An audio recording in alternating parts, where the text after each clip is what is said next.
Ladies and gentlemen, grab your tea and get ready for Tea Talk, where the topics are real, relevant, and so relaxing.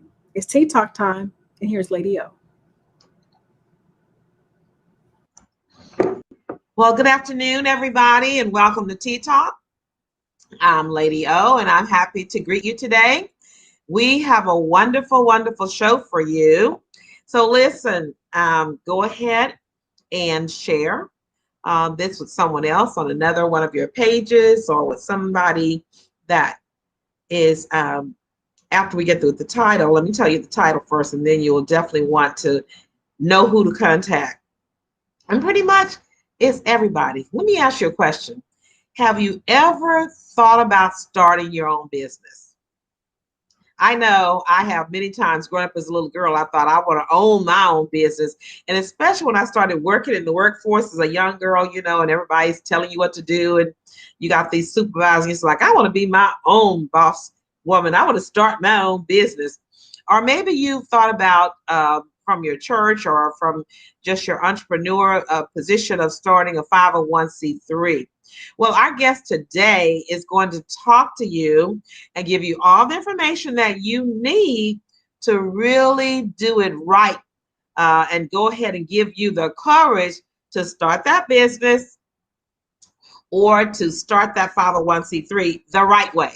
So go ahead and start sharing with some of your friends who have businesses and they are not running it the right way.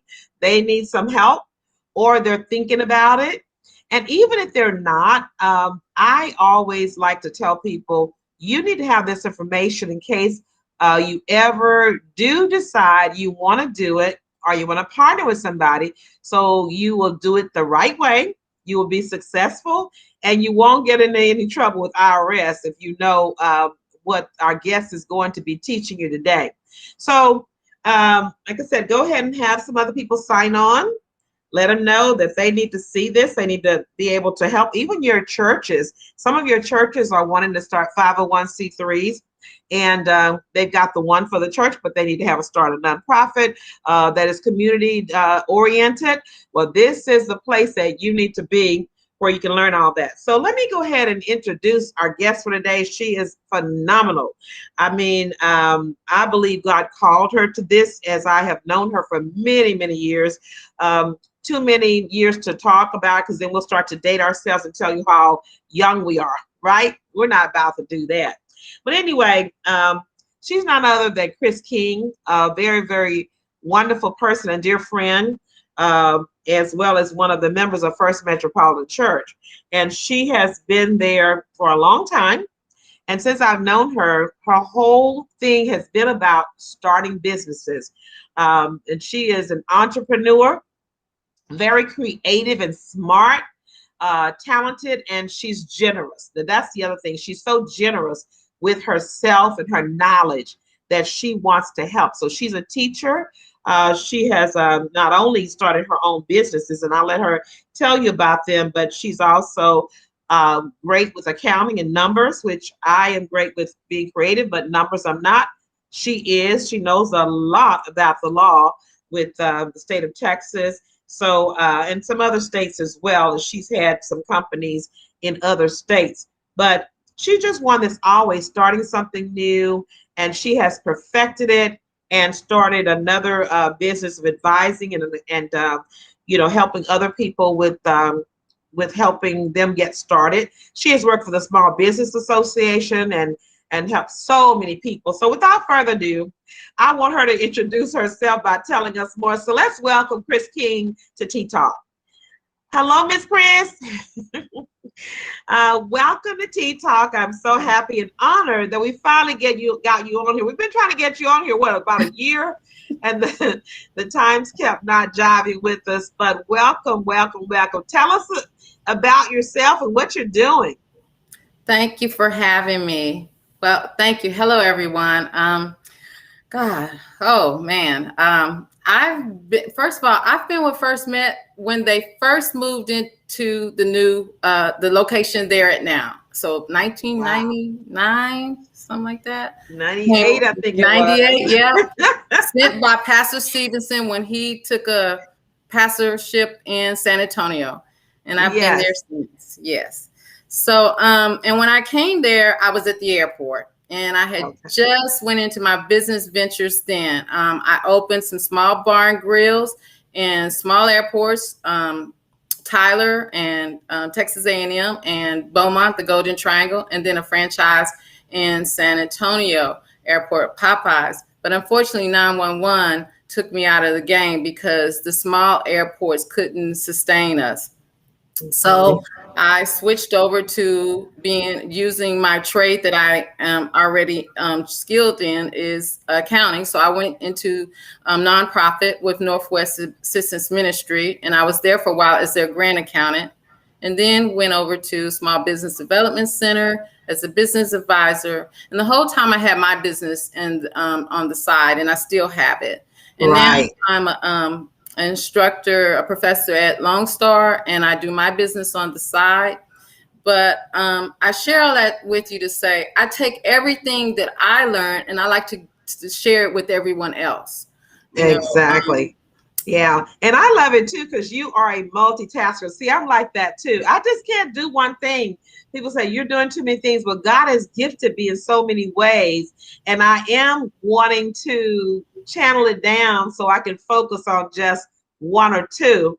So I'm asking God to do that for me this year, because as you know, I want to perfect my business and get all of my paperwork and stuff in order, as you have tried to encourage me to do. So I appreciate you for hanging in there with me. But let's talk about business, okay? So you have learned a lot, okay? With all of the businesses that you've had, you have learned, and your experiences are great and vast. So tell me, first of all, why is it important, or why do you think it's important for us to know about having a business, or even to be thinking about having our own business?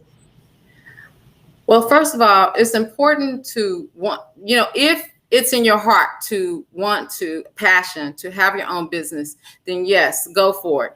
My mother was an entrepreneur. She had her own business on the southwest side of town, a little boutique. And that's how I grew up. She was at West Belford and Willow Bend. Oh, really? Yes. And it was a little shop. She did wedding dresses, and I helped her get the HISD contracts for drill teams. She did the costumes for the Jewish Community Center. That was your mom? Mm-hmm. Curtains for Howard Johnson, because she did draperies. She was the first interior designer, that black one that Penny's hired when they had an interior designer. So my mom too. You got it from your mom. See, my mom had a cake business, and she made wedding cakes that were as tall as me. And on the side, that was her side business. But she also was a nurse. But she always was thinking and being creative and having her own business. So your mother inspired you to do that. Yes. So being a business woman, what advantages does that give you? For being even a Black businesswoman? I know there are a lot of perks and things they give for Black women who want to go in business and who are on their first business. Yes, there is a lot of perks now for Black women that want to go in business. In the beginning, it wasn't. I remember the challenges my mother had to go through. What she had to do to learn to play the game, so that she can get those contracts. How much it cost her, how she always had to prove herself. But the thing is, what I did learn is, at the end of the day, it was my mom putting her stamp on something that she wanted to do. And that is what I learned from her and then also she created jobs. See, when you're a true business owner, and after you get it and you start going into business, then you learn that your responsibility is to create jobs and put income and everything else back into the community. Because when you start pouring into the community, they pour it back into you. Right. And that's so important, because, and that's one of the reasons why I really want to get mine going and move it to the next level, is because I think we should all leave a legacy of something here that says, this is my stamp, this is my brand, this is what God called me to do. I did it, and I did it well, and I'm leaving it for someone else to have jobs and to take the next tier. I just really think it's just sad sometimes when kids don't take on their family businesses and things, and that you do all that work and then want to hand it off, and there's nobody to hand it off to. So let's I think that kind of moves us into how do we structure this business plan or this 501c3 correctly so that we can do those kind of things and leave a good legacy from our business. So I know you've got some presentations for us, and we want to hear what you have to say. So I'm going to be quiet and just ask questions. So why don't you go ahead and take it away with your PowerPoint, and that's going to answer a lot of our other questions. Okay. So we're going to talk about starting a non-business. And when you start a non-business, a nonprofit business, it's still a business. A lot of people don't realize that. So we're going to cover today. There's a lot we're going to cover. Try to get through it because I'm going to ask questions in between. And Lady, I'm sure you will tell me when time is up. Okay. But the slides will be available. So if we don't get through it, you'll have a point of reference. Okay. So today we're going to talk about what is a nonprofit, the difference in a nonprofit, and then also identifying the needs, the passion that you have, if it aligns with the needs of the community. We're going to also tell you that you have to be able to clarify your purpose of your nonprofit or your business, your passion, and then put it in a business plan. Then build your team. That's very important. Don't do it by yourself. Build your team. Determine if you're going to have a board. Now, if you're a nonprofit, you need to determine if you're going to have a working board or governing board. But if you're a small business, you need to surround yourself and create a board. People that are on board with you to help you grow your business. In a nonprofit, you need to differentiate between a board versus a staff. Finally, you register with the state and then the IRS. Okay. From there, you draft a fundraising business plan. And that's, a fundraising plan based on your business plan. And that's important. So you're not all over the place, trying to get everything. Okay. Let me make sure I'm following you right. So now, because this is something you can start a business with or start a 501c3. Yes. You can start both of these from this information that you're giving us. So you don't need to be having a business and you don't have a business plan or a 501c3 information. Right. And so once we get through with the information you're giving us, we can go either way to go ahead and start the business with it or start a 501c3. Yes, from you this, can. Because what you can do if you're a business first, and I'll give you an example. I'm the treasurer of the Tomball Farmers Market and have been for 15 years. And we were a business. We converted to a nonprofit. Okay. And so being that we set up everything, we didn't have to go back and start over. We just converted and was able to use our articles for that. Right. Okay. And I'm sure you're going to probably let us know, but I know there's a lot of benefits of having some people start a business and they don't know that there are a lot of more benefits along the way if you have it underneath a nonprofit as opposed to a business with the taxes and all of the fees and so forth. So that's really important, whether it's a business or nonprofit. And yes, you might decide you want to do the nonprofit because you can still make money from a nonprofit, right? Yes, if it's applicable. Okay, because some things can't be converted to a nonprofit. Okay. And we'll talk about that. Okay, go ahead. Okay. So we're going to set up shop and we're going to outline the cost of the programs for your nonprofit. Going to make sure you're in compliance. Okay. And then I'll provide some references. Okay. So let's start with, first of all, what is a nonprofit? Okay. So a nonprofit is a non-business entity. And a lot of people think when you say nonprofit, they think it's 501c3, but not necessarily. There's a not-for-profit organization. There's a nonprofit institution. Okay.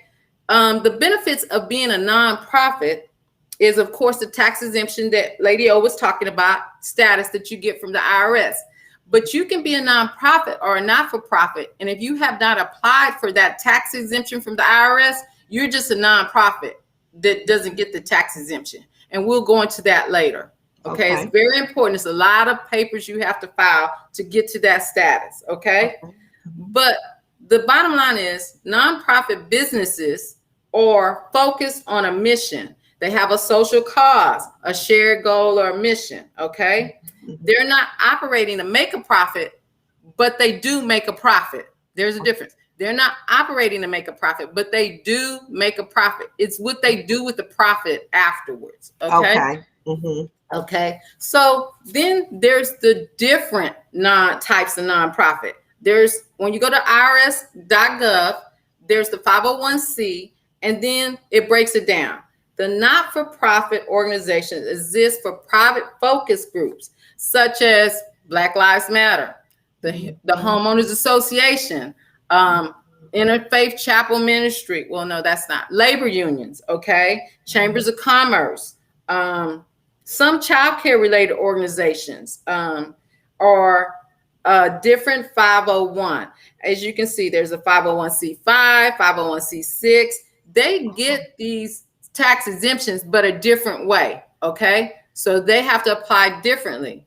The difference in the 501c3, though, is that it's a nonprofit that's divided into two main types: a nonprofit organization as a charitable or as a public foundation, okay?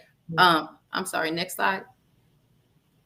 As a charitable organization, there's the public charities like RCDC, but then you might find out that Shell has a foundation, okay? They fall under a different nonprofit. They're a public foundation, whereas RCDC is a public charity, okay? Their goal is the same, though. It supports the general public and organizations and government organizations is tax deductible donations, but the difference is foundation give grants, okay? And nonprofits, we receive from charities and government and public and private sectors, okay? Okay, let me make sure I got the right. So the foundations give the money out. Yes, they distribute, but, yes. To charities, and charities distribute it to whatever it is that their purpose and goals are for helping people. Okay, is that kind of right? Yeah, a perfect example is, okay, the pandemic. All of a sudden you saw Verizon and FedEx and all of these helping small businesses, okay? And they was giving these grants out. They was doing it through their foundation, okay? Exxon, I can't think of some of the ones that were coming on TV, but y'all remember all of them. There was, you could just get on and get from any of these major international and national corporations were giving out this money. And even Lowe's gave out money. And when you get the money, you will see, because I did have a couple clients get money from Lowe's, 10 and 20,000. It would say when they signed off on the grant, it was from the Lowe's Foundation. You see, instead of the corporation.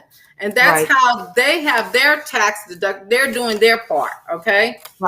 And they earmark so much of that, okay? To do that.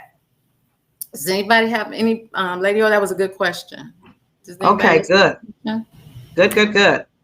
I think we're good. Nobody else has questions yet. Go ahead. Okay. If you have questions, put them in the chat, guide, and we'll get them for you. But I don't see any yet. Go ahead. Okay. So when you identify the need that matches your passion, the thing that comes to mind, I don't know how many of you are from Houston way back when, but there used to be a lady that wanted to feed children.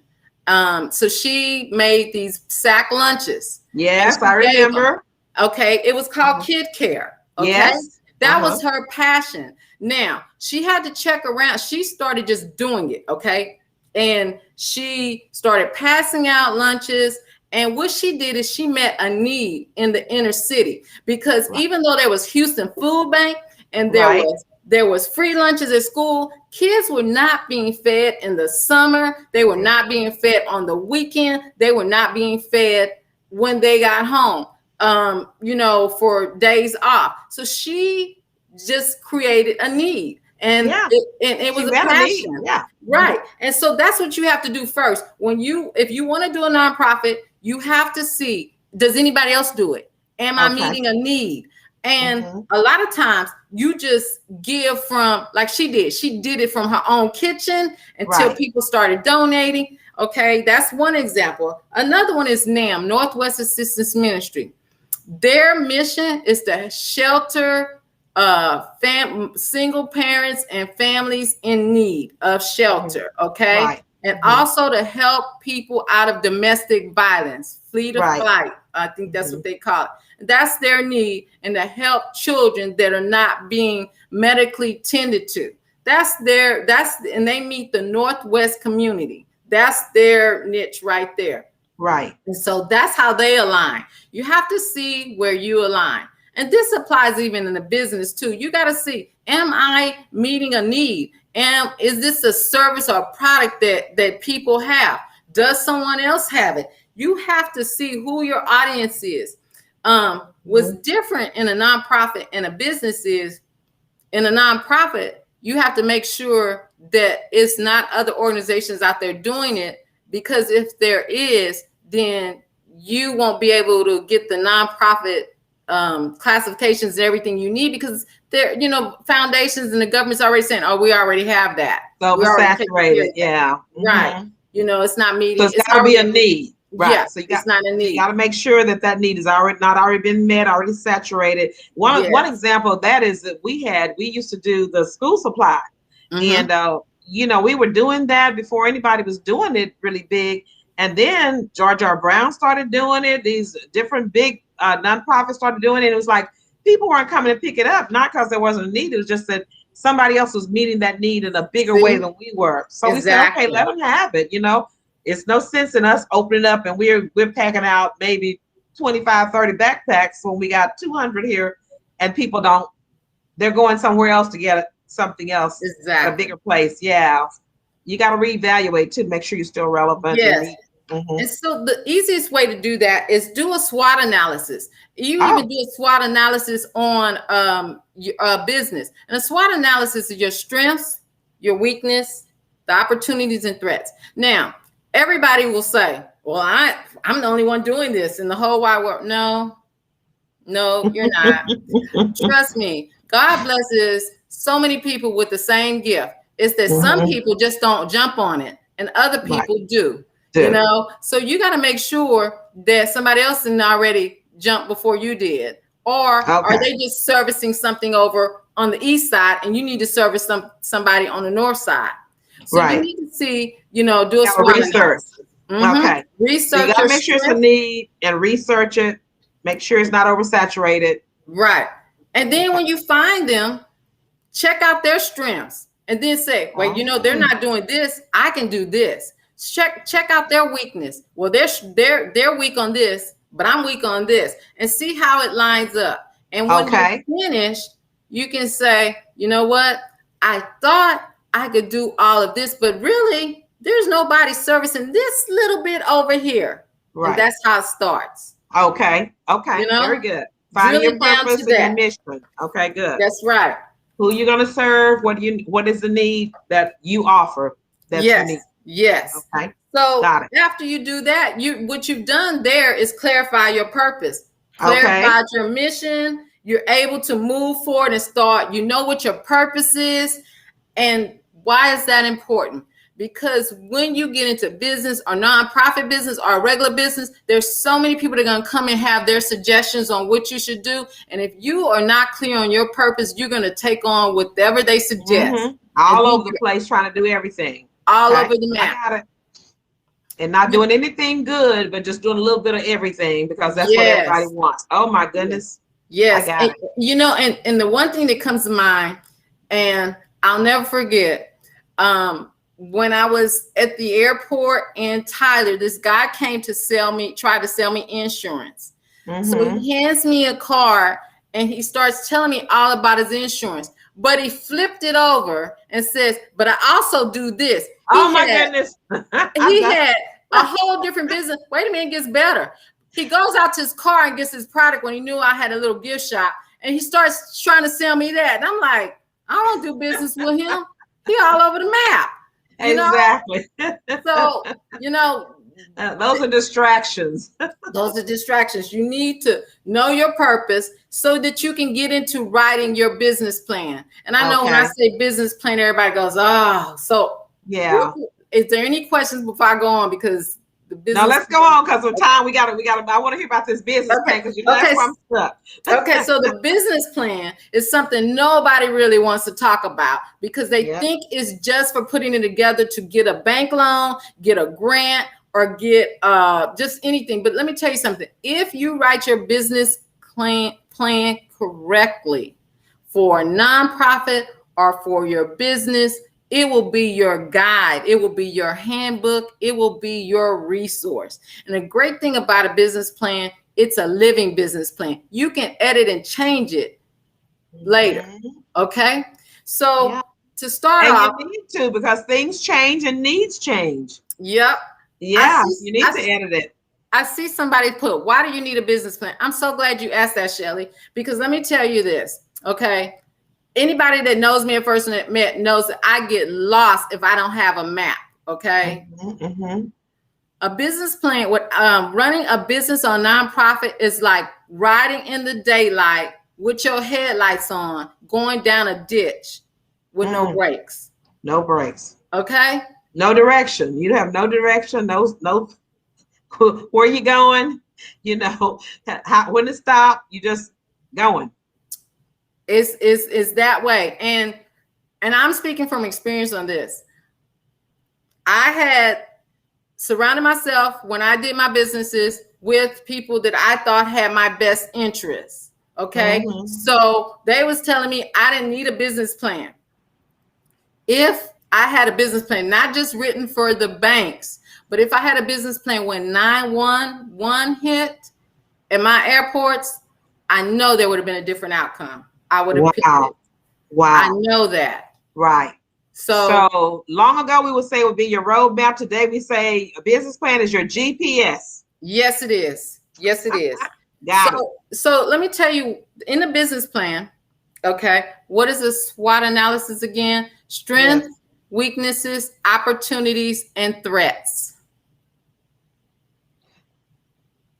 Opportunities and threats. Oh, so that's an OT, SWOT. Okay, SWOT. Strengths, weaknesses, opportunities, and threats. Yes, strengths, weaknesses, opportunities, and threats. Okay, got it. Okay. Thank you. Okay, so in a business plan, the last thing you write is the executive summary, even though it's the first thing that you see in a business plan. And the reason why it's the last thing you write is in a business plan, your executive summary, is because it's a summary of the entire business plan. And that's the part you can edit. You know, like if you need to take it to the bank, you can edit it. You can put, because the executive summary is going to give you the summary. It's going to tell you who, what, how, and why. Okay. The entire business plan. And if an investor is looking at it, if a contributor for an investor for our bank is looking at it, that's going to give them the information. If a contributor or a donor for a nonprofit is looking at it, it's going to give them the information. Okay. It's going to tell them what you need. Okay. Okay. But when you look at that too, if your executive summary tells who, what, when, where, and how, that's a small summary of who they want to get in business with. They're looking at that to see if they want to do I want to give this person a loan? Do I agree with who they are, what they're doing, where they're doing, and how they're doing it? That's what that executive summary. So it's so important to be detailed, but not all over the place with it. Exactly. And a business. Okay. So an executive summary also, that's a good question. That's a good analogy of it, Lady O, because an executive summary to a bank is going to tell them all of that. But at the bottom, it's going to say, and this is what I need from you. Or to an investor, it says, I am investing this much into my business, but I need this loan, or I need you to sponsor this. And this is how I'm either going to pay it back. And if it's a nonprofit, this is what I'm going to do with it. That's in the executive summary too. Okay. The reason why that is on top is because it's going to give them enough information to decide if they want to turn the page and keep reading. Exactly. I got it. So if that's not together, they are not going to even read the rest of that stuff. That's right. Okay. And that's why it's last, because you need to know everything else before you put the executive summary together. Okay. Okay. Got it. So starting your business plan, it goes back to pulling out your purpose and your SWOT analysis and writing your mission, your vision, and your values. Okay. Okay. And if it's a business, it's going to be your mission, your vision, and your values that you want to be the outline for your business. If it's your nonprofit, you want it to be your passion that you want to come through in your mission, vision, and values. Well, And say that again. Wait a minute. Wait. Okay. Say that again. The difference is it's going to out in a business, it's your cultural outline that you want for your business. Okay. But when it's a nonprofit, it's your passion. Okay. You know, it's still your passion in the business, but there's kind of a difference when you're presenting it to different. We're talking about two different communities you got to present it to. If you're a nonprofit and if you're a business. Okay. So in a nonprofit, I have bolded program, services, and impact. That's not going to be in a business plan. In the business plan, it's going to be products and services. Okay. But in a nonprofit, it's your programs, your services that you're offering, and impact.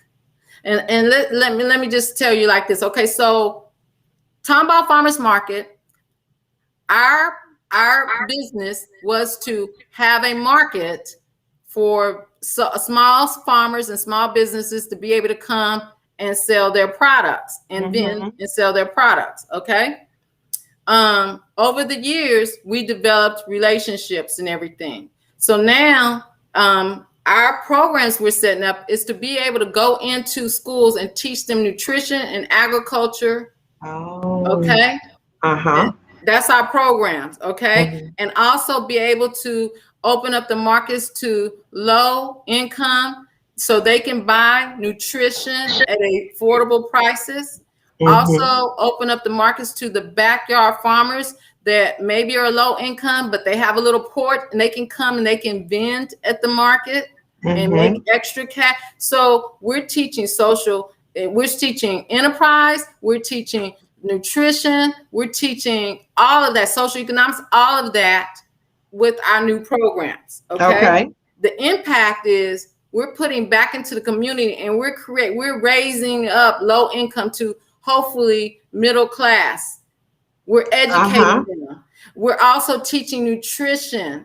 Okay. Not nutrition, not going to McDonald's and all that, but how to do nutrition by just some seeds and growing in the backyard and everything. Okay. And how to prepare the foods and all of that stuff, or eat it raw because you're growing it from. So we're teaching all of that. Right. So, but in a business, you have products like, okay, my Pampers Sisters, my products, all of my natural handcrafted products that I'm doing. Okay. That's your business. That's my business. Passion. This is about, this is what I do for. Yes. And I make it and I sell it. Yes. Got it. So you have to know the difference. Okay. Okay. Unlike, small business in the nonprofit, the last thing is, what impact is it going to do? What are you, by us doing this, what impact are we doing in the Tomball community? Well, Tomball community encouraged us to get our 501(c) because we're the reason Old Town Tomball has made a comeback. We started out with 5 vendors. I was one of the 5 vendors years ago. Now we have 60 vendors and a waiting list. So we created the people in that community, the Old Town, they love us now. We revitalized it. Okay. So that's the impact. We generated revenue is coming into Old Town Tomball now. And after you have your program, services, impact, it is easy to write your marketing plan because you've already created your brand. And that's the same thing with a business. If you do these things, if you do the homework first, your brand is going to come out while you're putting this together. Okay. Yeah. And as you grow, your brand is going to grow. All right. Okay. Anybody have any questions? You're doing good. You're doing good. This is good. Keep going. This is good. So after you do that, you go into after your marketing plan, you go into your operations plan. Why is that important? Let me tell you something, especially in a small business. You got to have a plan when you say, I'm going to work for myself. Okay. I mean, small businesses that say, I don't have to do nothing today. I work for myself. Bills don't get paid when you don't do anything. Okay. See, the difference between a small business and having a job with a paycheck is whether you do the job good or bad, but do it okay. You're going to get a check every other week, once a month, or the 15th and 30th. All right. Small business. I do not get a check until I close the sale. Nonprofit. You do not get paid until you get the grant or the endowment or the sponsor. So you have to have an operations plan. What are you going to do every day? What are you going to do? How are you going to do this? And see, if you think like this, just straight ahead, just you doing it, what are you going to do when you expand? See, if you stay in that bubble and you don't share or go out and learn from others, you will never grow past what's in front of your nose. Wow. Say that again now. If you don't share or go out and learn from others or share what you have, if you stay in that bubble, you will never grow past what's in front of your nose. Wow. So you just can't get your business together and it's all about, what you want to do and you got it all together, but you don't go out and share it. Is that sharing a part of marketing?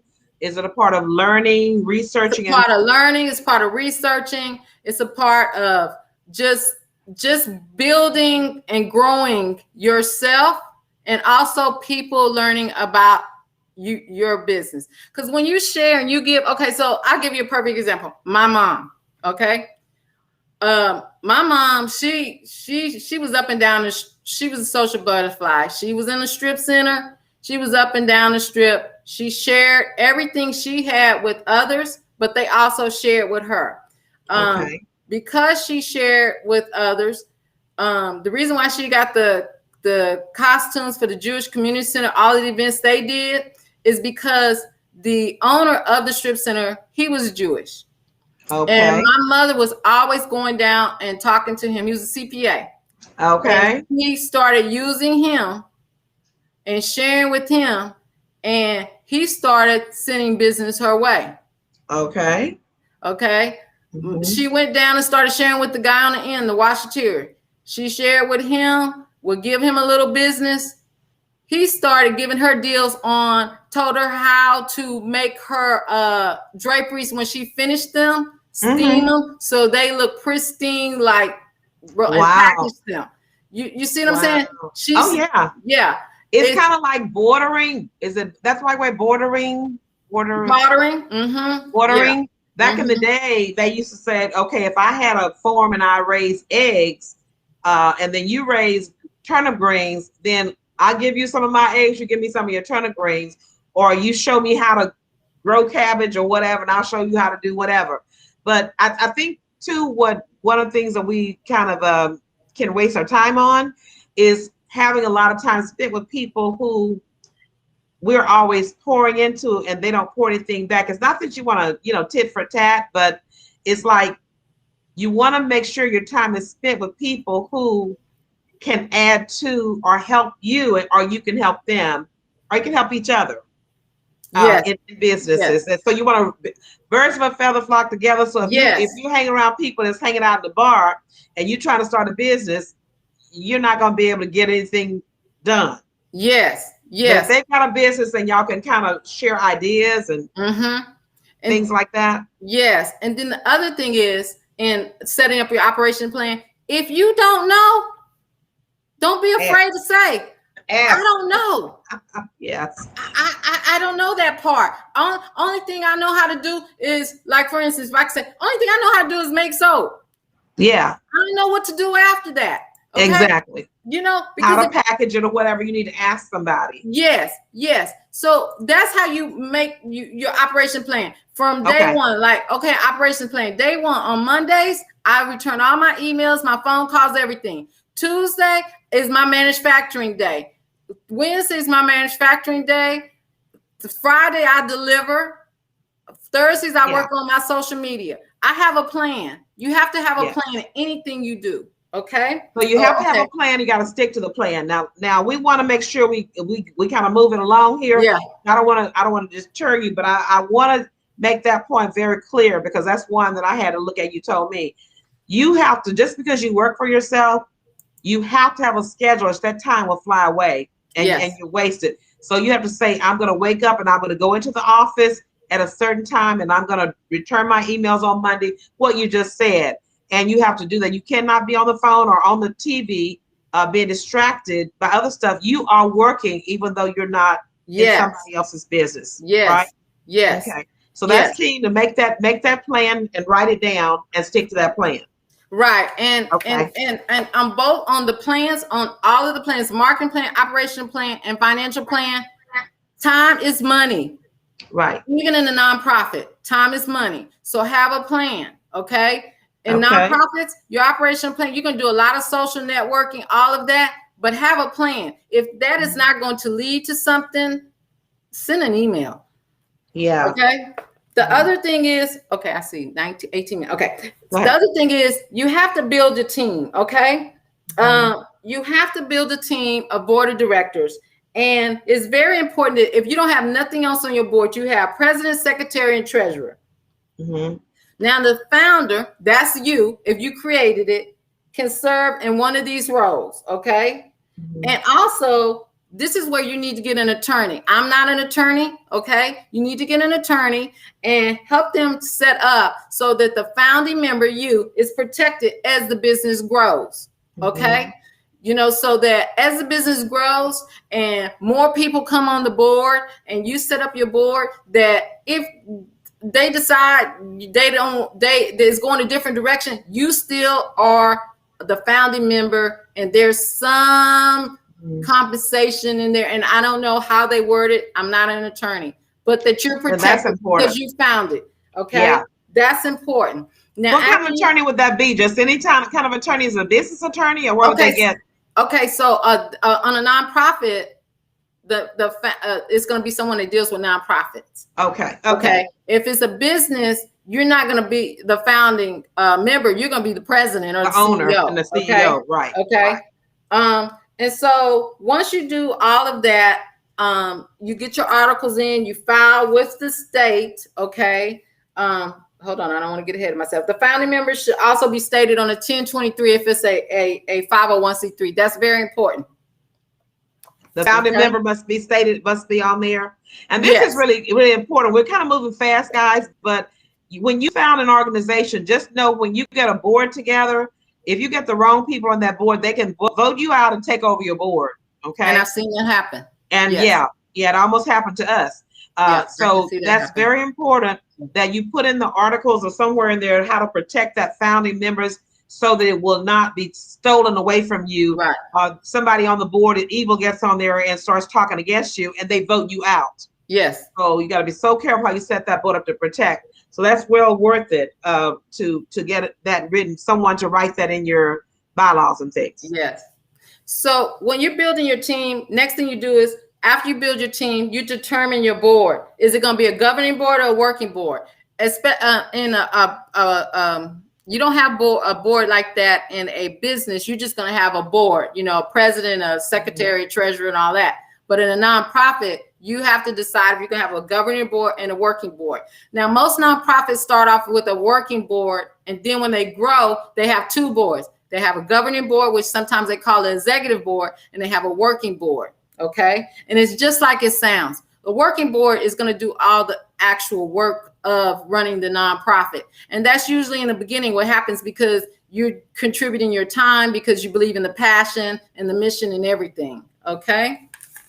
I'm sorry I'm going a little fast. I want to try to get as much covered before we get off. Now, this is really important here that you're saying here, because I think the setup of the board is very important, because that's who runs the board. And a lot of times the founding person, like me, used to always try to do all the work, and you just run yourself ragged and you can't do it all. And then you don't compensate yourself, and you end up years down the line, you set up your board in a way where you're trying to handle all this and you can't do it. So the governing board is very important. That's the people who help you do the governing part of it according to the state of Texas. And the bylaws. And the bylaws that you've written, articles and everything. They're going to protect you. So the bylaws are really important, because you say this is what you're going to do, then IRS holds you accountable for doing it that way. Yes. Correct? Yes. Okay. And then the board versus the staff. Okay. So after you do, and this is going to be in your bylaws, you clearly state the roles of the board, the board members, the directors, and the staff.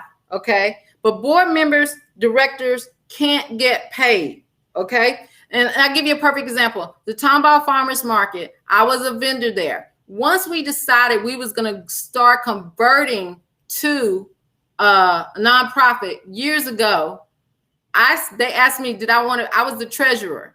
Okay. And I was doing my booth there, and I didn't have to pay fees and all that. But once we decided we were going to do this, I stepped down from being a vendor there because I believed in this. I wanted to stay on as a treasurer. Mm-hmm. So I couldn't get any compensation. So it wasn't a conflict of interest. You have to decide at that point. Now, a founder can get paid if they're acting in a staff role, but they give up. This is where it gets tricky. They become a non-voting member. And that's why you need an attorney. Let me tell y'all something. When y'all get to this, and I keep saying attorney, you need an attorney and you need a CPA, and it's somebody that is really pretty much you should get that's not connected to the board, that has experience in this, so they have to protect the interests of the founding member. You need to get an attorney so that when you decide to give up, because giving up your voting right, and you're a founding member. Serious. Yeah. So that's all I can say on that. You just need to get an attorney so you can be protected. Protect yourself, protect your 501c that you created, gave all these years, your love and energy to it. Now somebody comes in there 10 years later and they take it over. It's not change the passion and the direction you. Yes. Exactly. So after you do all of that, you finally can register with the state and the IRS. And the reason why you should get a lot of people do it backwards. They register and then they go and do all of this stuff I just told you ahead. They do it afterwards. If you do all of this stuff now, your paperwork will go through much faster, because the IRS and the state, they will see, oh, this person has it together. They've been doing all of this. They have this paperwork. They have minutes. They can show everything. They didn't just put this together so they can get this grant that we have out here. Right.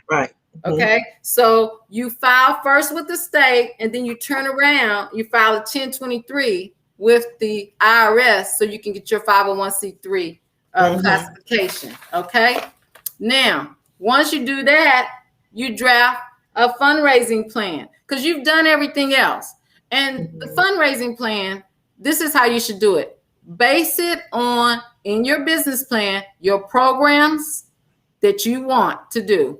Okay, because if you do that, then what happens is you only go after the grants, the endowments, and the sponsors and the foundations that cater to the program that you want.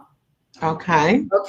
Then you don't have to recreate new bylaws so you can don't try to fit into a grant so you can get the money, because it's not going to work. Because when you get a grant, when you get endowments, there's documentation you always have to present, showing that you're doing the mission and following through,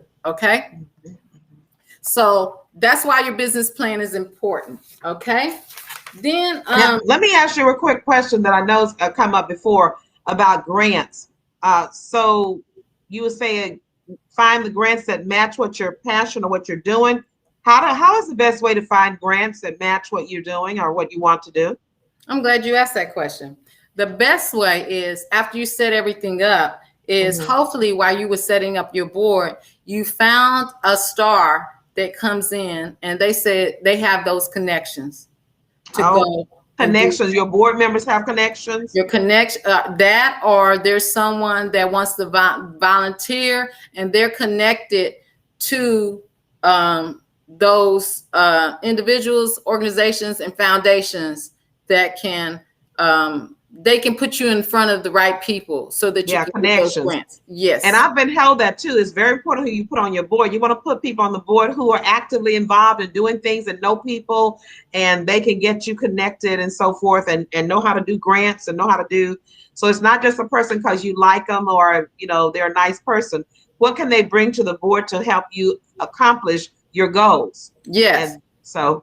And this is when you become bigger and you hire an executive director and then a program manager. Okay, so first in the beginning, the executive director serves as the person that goes out and gets the funds that you need. So when you interview, like Tomball Farmers Market, we're going to interview for an executive director next year. And that person has to be connected to the ag community, the agriculture community. They have to be heavily connected to the agriculture community because they'll know where all of the ag grants are that we need. Okay.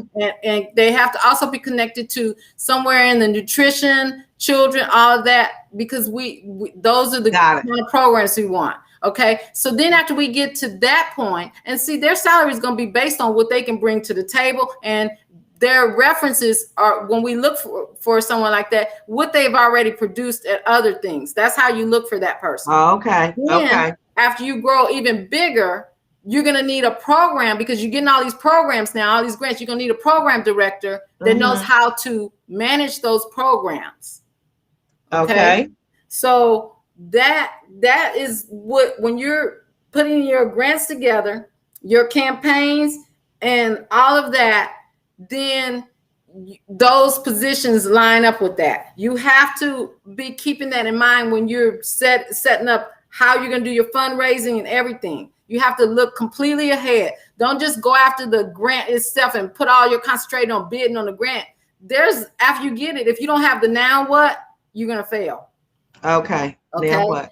You know, and also if you're putting the grant together, if we get this, how are we going to campaign? How are we going to do this? So you're not stuck with this money, and you don't, because let me tell you, they hate when you send money back. Okay. So you need to be able to have a plan to do the things that you're supposed to do. Okay. Right. And show the proof, and the accountability reports and things like that are all attached to grants. And you can get in big trouble with federal grants if you don't spend the money like you said you were going to do it. Or if you don't know, you need to ask somebody. Yes. And it's not all about grants, getting grants. Okay. So let me give you an example. Northwest Assistance Ministry, in addition to their grants and their endowments and everything, they have one big fundraiser a year. It's called Jeans and Jewels, or Jeans and Pearls. I forgot what it was. And that's where they do get all of their to fill in where grants and endowments don't. That's where they have their big fundraiser. Red Cross has one too. What's the one they do? The Crohn's disease, and they honor somebody. They honor distinguished women. Okay. Those you have to, after you get good with the grants and you get that, then you come up with that 1 year fundraiser that you can do that pulls in and make up the difference. You also have your volunteers. That's money on the books. Okay. And it's a lot to this. So what you have to consider though, and I want to say this because and there's going to be references at the end, but the executive board, service board, that's a nonprofit organization. It's like the SBDC for nonprofits. Every Tuesday, they have a free workshop. If you go to their link, you can register for their workshop and other workshops to learn more about nonprofits. One of the things they say is that it takes 2 years after you get your 501c3 to start getting the money to flow in. It's a commitment, a personal passion commitment that you're going to do. You're going to be sowing your own money and getting sponsors that know they're not going to be able to write it off in the beginning until you get where you're going with it. Right. And it's called the Executive Service Board. Yes, it's at the end, the link. Okay, it's at the link. Let me just tell you guys too, that if you're wanting a copy of this, there's a couple of ways you can get the copy, and just let us know in the chat room what your email is that you want it. I think we probably have looks like it. Yeah, if you just put your email address in the chat, we'll get it to you. Okay, because I want to give Chris the time to finish up the pieces that she wants to do. We might go a little bit over, but we definitely want to get this your main point in there, your contact information, and that kind of stuff. Okay. After you do all of that, you need to set up shop and outline your costs. Okay, because you know your programs, you know how much they're going to cost. You need to lay out your program costs, your salaries, your overhead, your office costs, communication, social media, website. And why is that important? Because then you know how much to bid on a grant. Let me tell you something. Some grants, just, they say one size fit all. No. Some grants are not worth you going after if it's going to cost you money. Yes, okay? Or get you in trouble. I'll give you a perfect example. Northwest Assistant Ministry.